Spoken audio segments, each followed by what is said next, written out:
Assalamualaikum warahmatullahi wabarakatuh. Halo semuanya, kembali lagi dengan saya. Di sini saya akan mereview buku tentang Otodidak Kuasai 400 Tanya Jawab Fikih Wanita karya Ustadz Mumtaz Zainuddin yang dimana dalamnya itu berisi 185 halaman. Nah, di sini saya akan mereview dari bab 1 sampai bab 5 yang terkait tentang masalah-masalah kewanitaan dan juga tentang toharoh, haid, nifas, dan istihadoh. Dan yang ketiga tentang tayamum dan istinja. Dan yang keempat tentang sholat. Dan yang kelima tentang tilawah, sujud syukur, dan sujud sahwi. Nah, di dalam bab satu ini saya akan membahas tentang masalah-masalah umum tentang kewanitaan, di mana Islam itu telah memberikan hak yang sangat mulia kepada seorang wanita, sehingga adapun aturan kewajiban dan haknya itu diatur dalam kehidupan sehari-hari, terutama dalam marwahnya, kehormatannya, ataupun aurat dan kewajiban syariat-syariat yang lainnya.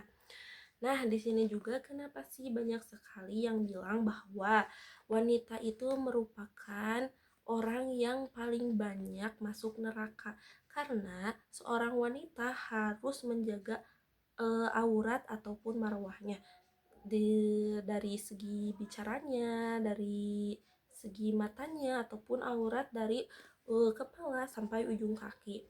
Nah, kecuali muka dan telapak tangan.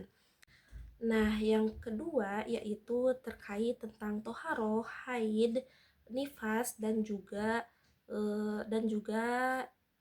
istihadoh, di mana toharoh itu merupakan sesuci.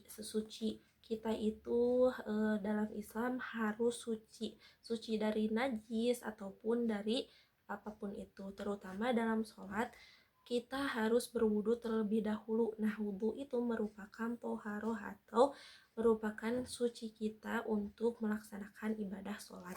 Dan yang kedua yaitu darah haid, di mana seorang wanita itu mengalami haid, pengeluaran darah kotor.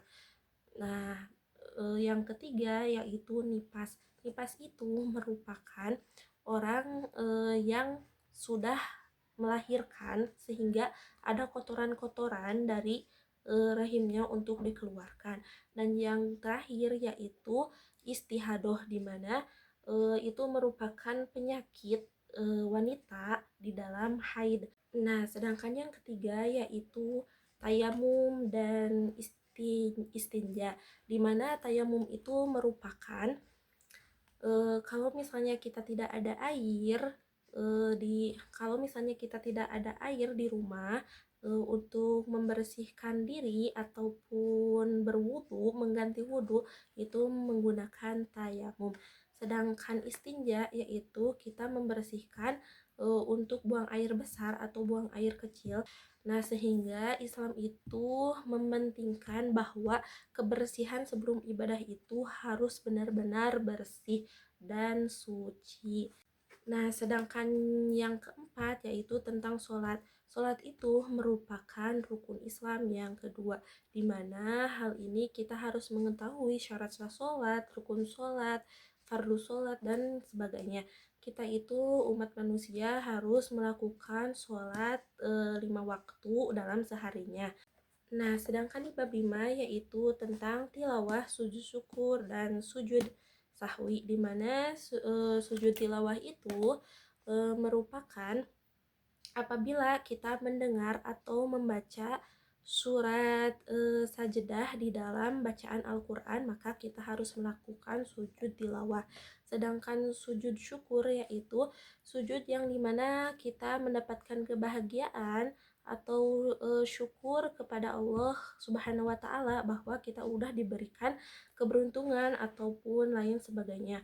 Dan yang terakhir yaitu sujud sahwi, di mana kita itu lupa dalam bacaan sholat, lupa rokaat atau rokaat sholat, dan lupa di dalam sholat itu untuk menyempurnakan sholat kita. Maka di akhir sebelum at-tahiyat kita harus sujud syahwi terlebih dahulu. Sekian review buku dari saya. Mohon maaf bila ada kesalahan. See you next time. Wassalamualaikum warahmatullahi wabarakatuh.